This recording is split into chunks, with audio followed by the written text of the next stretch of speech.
Hi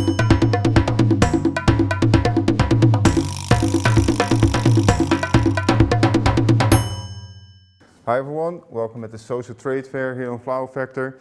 I'm going to show you a really quick and fun design, really simple. I did some preparations. So we have this beautiful fabric already glued on a glass vase, used hot glue to fix it, open structure, and that's something we can use later on. And we have these beautiful plants, nice with the leaves, the color change in the leaves. So we're carefully going to take it out of the pot.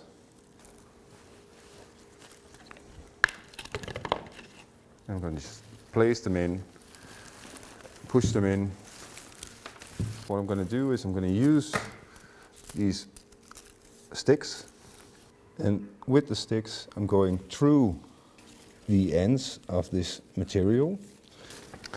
Well, I like to repeat materials, so what we're going to do is we're going to cut small pieces, almost the same size, but not completely.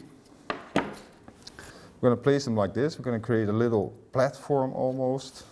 So I'm just going to make maybe 4 or 5 of these. Then I'm going to do is with the hot glue and try to have a steady hand. And then I'm just going to use the same stick and push it into the hot glue. So this can dry. And we're going to finish off our design. Give it a place in between our plants. I always like to see the repeatment of material or color. I hope you enjoyed this creation. I hope you enjoyed the inspiration. And of course, show us your version using techniques like this. And see you next time.